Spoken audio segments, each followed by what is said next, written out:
The time came for the Lord to take Elijah up to heaven in a whirlwind.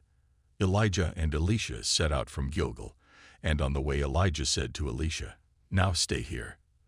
The Lord has ordered me to go to Bethel." But Elisha answered, "I swear by my loyalty to the living Lord, and to you that I will not leave you." So they went on to Bethel. A group of prophets who lived there went to Elisha and asked him, "Do you know that the Lord is going to take your master away from you today?" "Yes, I know," Elisha answered, "but let's not talk about it." Then Elijah said to Elisha, "Now stay here. The Lord has ordered me to go to Jericho."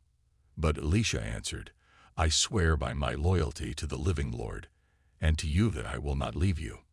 So they went on to Jericho. A group of prophets who lived there went to Elisha and asked him, "Do you know that the Lord is going to take your master away from you today?"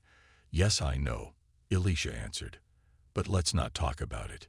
Then Elijah said to Elisha, "Now stay here. The Lord has ordered me to go to the river Jordan." But Elisha answered, "I swear by my loyalty to the living Lord, and to you that I will not leave you." So they went on, and 50 of the prophets followed them to the Jordan. Elijah and Elisha stopped by the river, and the 50 prophets stood a short distance away. Then Elijah took off his cloak, rolled it up, and struck the water with it. The water divided, and he and Elisha crossed to the other side on dry ground. There, Elijah said to Elisha, "Tell me what you want me to do for you before I am taken away. Let me receive the share of your power that will make me your successor." Elisha answered, "That is a difficult request to grant," Elijah replied, "but you will receive it if you see me as I am being taken away from you. If you don't see me, you won't receive it." They kept talking as they walked on. Then suddenly a chariot of fire pulled by horses of fire came between them, and Elijah was taken up to heaven by a whirlwind. Elisha saw it and cried out to Elijah, my father, mighty defender of Israel, you are gone." And he never saw Elijah again.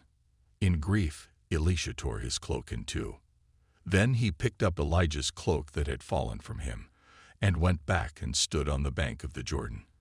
He struck the water with Elijah's cloak, and said, "Where is the Lord, the God of Elijah?"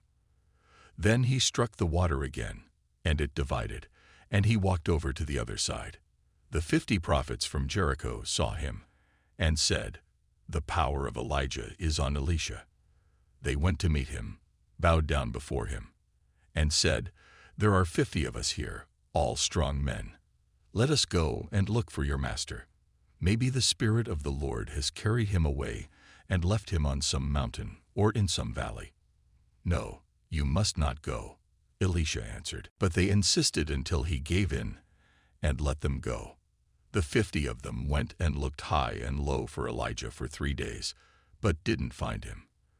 18 Then they returned to Elisha, who had waited at Jericho, and he said to them, "Didn't I tell you not to go?" Some men from Jericho went to Elisha and said, "As you know, sir, this is a fine city, but the water is bad and causes miscarriages. Put some salt in a new bowl, and bring it to me," he ordered. They brought it to him, and he went to the spring, threw the salt in the water, and said, "This is what the Lord says. I make this water pure, and it will not cause any more deaths or miscarriages." And that water has been pure ever since, just as Elisha said it would be. Elisha left Jericho to go to Bethel, and on the way some boys came out of a town and made fun of him. "Get out of here, Baldy," they shouted. Elisha turned round, glared at them, and cursed them in the name of the Lord. Then 2 she-bears came out of the woods and tore 42 of the boys to pieces. Elisha went on to Mount Carmel, and later returned to Samaria.